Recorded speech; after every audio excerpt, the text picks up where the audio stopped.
Last year, there was a bill that passed the Bipartisan Safer Communities Act, which had support from senators from like Texas Republican John Cornyn. So, what do you feel about that legislation? Do you feel like there has been some improvement on gun violence since that legislation has been passed, or is it still not doing enough? Yeah, as I said, the horror of year after year after year of, sitting down with Mark Barden, who lost his son at Sandy Hook, and saying the Congress did absolutely nothing.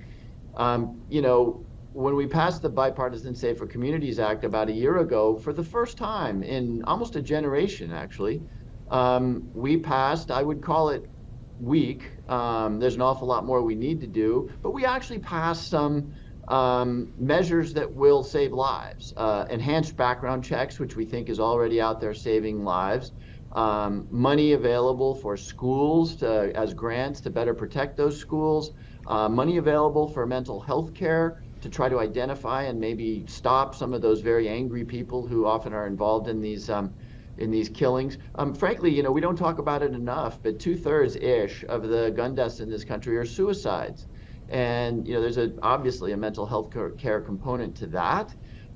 So that's all good. And so for the first time, we were able to say that on a bipartisan basis, we took some steps in the Congress that are keeping Americans alive. The reason, I don't overly celebrate that point is that we still have a huge problem and we still have a long way to go. And I mean, let me be clear. We have a long way to go consistent with Second Amendment rights.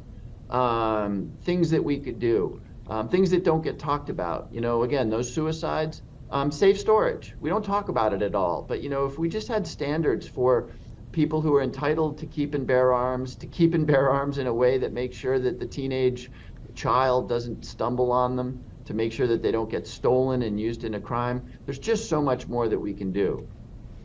You've touched on a few countries that are doing a better job than the US. You mentioned that this is a very unique problem to the United States. So, is there an example of a country or a place in the US locally where you're like, this is a shining example of what we need to be doing on a federal level? Yeah, it's hard to point to other countries. You can say that, look, Australia, after a brutal mass murder, basically outlawed long guns, assault weapons certainly, and collected them all. A lot of that stuff doesn't work in the United States, where you do have a Second Amendment that I raise my right hand every 2 years to say I support. It's part of our Constitution. And so, the Second Amendment really takes off the table a lot of things that are done in other countries. And before you get to arguing about whether that's a good thing or a bad thing, we have so much that we can do within the confines of the Second Amendment that we haven't done, that you don't need to get into a long constitutional argument. Again, we've touched on some of these things. Universal background check. Nobody has ever alleged that that's inconsistent with the Second Amendment. Better safe storage standards. Nobody's ever said that that's inconsistent with the Second Amendment. So there's so much that we can do. And yes, we can use other countries as a model to a point, but to a point, because, again, the United Kingdom, Germany, they don't have a guaranteed constitutional right to keep and bear arms.